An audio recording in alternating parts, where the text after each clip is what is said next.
ఎక్కడ చూసినా మరి అక్రమము అవినీతి ప్రబలిస్తుంది. అందరిలో ప్రేమ చల్లారిపోయింది. చెడిపోయిన వ్యవస్థలో మనం ఉన్నాం. దేవుడి స్తోత్రం. హల్లెలూయా. అందుకని ఈ వ్యవస్థలో దేవుని కొరకు, దేవుడు కోరుకునేటువంటి ప్రజలు, దేవుని వాక్యం కొరకు బ్రతికే ప్రజలు మాత్రమే, దేవుని నీతిగా బ్రతికే ఆ ప్రజలు మాత్రమే, దేవుడు వారి కోసం మాత్రమే ఈ వర్తమానమును భూమి మీద కాయిస్తా ఉన్నాడు. దేవుడి స్తోత్రం. హల్లెలూయా. అందుకని ఏదైనా వాక్యమేలే, ఏదైనా గుడిలే, ఎవరైనా పాస్టర్లే అనేటువంటి ఆ నామకార్థ ఆ భక్తికి దేవుడు తీర్పు తీర్చబోయే చివరి కాలం. అవన్నీ నాశనం అయిపోయే చివరి కాలం. దేవుడికి స్తోత్రం. సత్యమైనది బహుమతుగా చాలా దూరంగా ఉంది, దాన్ని కనుగొనే వారు కొందరే అంటున్నాడు ఆయన. అందుకని భూమి మీద నేను వచ్చినప్పుడు విశ్వాసులను కనుగొందునా అన్నాడు. విశ్వాసులు లేరు ప్రియుల.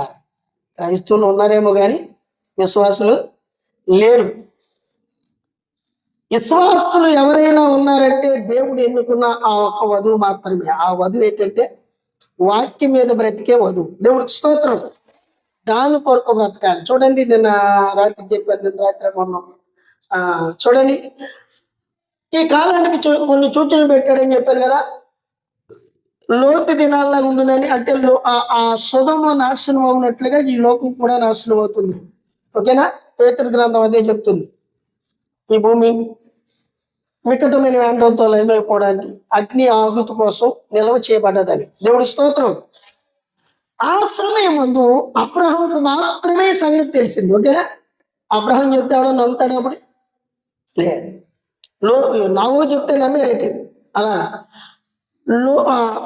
అక్కడ అగ్ని గంధకాలు కురుస్తూనే నాశనం అయిపోతుందని ఎవరికి తెలుసు? అలా చూస్తారు. నిన్న వాక్యం ఎవరికి తెలుసు? అబ్రహాంకి ఎవరు చెప్పారు? అది ఇప్పుడు దేవుడు మన మధ్య ఉన్నాడా? మాట్లాడరు. ఉన్నాడా? ఎక్కడ? వాక్యం. దేవుడికి స్తోత్రం.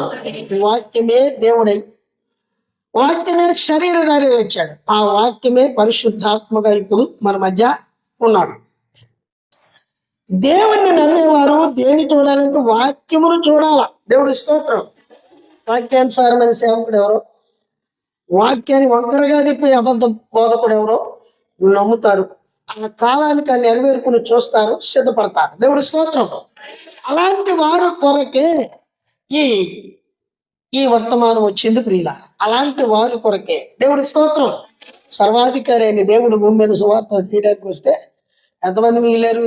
లాస్ట్లో 120 మంది. కానీ అతనికి బాగా దగ్గరగా ఉన్న శిష్యులు 12 మంది. కానీ పెంతెకొస్తే నాటికి మిగిలిన వారు 120 మంది, ఆడవాళ్ళు మగవాళ్ళు కలిపి. ఓకేనా? ఈరోజు సతీష్ కుమార్ గారి సంఘం ఎంత? బెల్లంపల్లి సురేష్ గారి సంఘం ఎంత? పాల్ యాంగ్ షో గారికి 15 లక్షల సంఘం. దేవుడి స్తోత్రం. సంఘాలు అన్ని పరలోకి వెళ్తాయా? దేవుడి స్తోత్రం. యేసు ప్రభు దగ్గర కూడా 1,000 కొలది, లక్షల కొలది జనం వచ్చారు. ఎప్పుడైతే వాక్యాన్ని హృదయ రహస్యాలు బయట పెట్టాడో, దేవుడి స్తోత్రం. వేషధారులైన శాస్త్రులారా, పరిచయలారా, మీరు చున్నం కొట్టిన సమాధులు, గడ్డుబాబు కింద పోపులు, మీరు సర్ప సంతానమా అని పిలిచాడు. ఓకేనా? ఈ మాటలు వాళ్ళకి సూదులు లేక గొంపల్లో కూర్చుకున్న వాళ్ళ గుండెల్లో వాళ్ళ వ్యాసమంతా బట్ట బయలు చేశాడు. హృదయాల్లో ఉన్న రహస్యాలని బయట పెట్టాడు. తప్పును ఖండించాడు, పాపాన్ని ఖండించాడు. అవునా? సీమోను ఇంట్లో కూడా అన్నాడు, నువ్వు ఆ మనిషి అత్తరుపోసి పాదాలు ముద్దు పెట్టుకుని ఆ పాపాత్మురాలు ఎడుతుంటే ఎందుకు ఆమెను గురించి నువ్వు గొలుపుకున్నావు అని హృదయంలో ఉన్నది బయట పెట్టాడు. అవునా? దేవుడి స్తోత్రం. ఇవన్నీ చూసి ఓర్చుకోలేక, సహించలేక యేసుప్రభుని సిలువేయాలి, ఎలాగైనా చంపాలని యేసుప్రభుని విడిచిపోయాడు. దేవుడి స్తోత్రం. తర్వాత మరలా కొంతమంది ఆ ఆఖరి ప్రభు పాల దగ్గరికి వచ్చేసరికి, మనిషి కుమారుడు రక్తం త్రాగి శరీరం తింటేనే కానీ రాజ్యం రాలేడంటే అక్కడి నుంచి చాలా మంది శిష్యులే పోయారు. ఓకేనా? దేవుడి స్తోత్రం.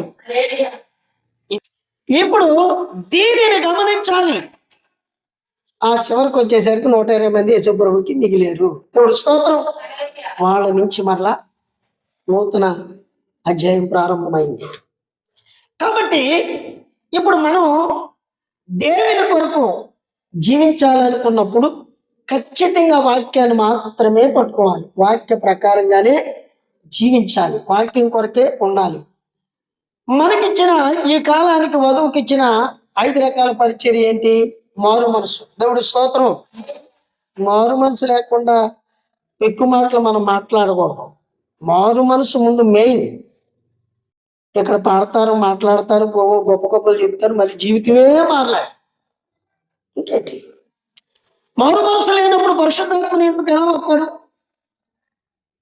నీ పాపాలు ఎలా ఒప్పుకుంటాడు? ఏ మనిషి తన పాపాలు తను ఒప్పుకోలేడు. దేవుడి స్తోత్రం. హల్లెలూయా.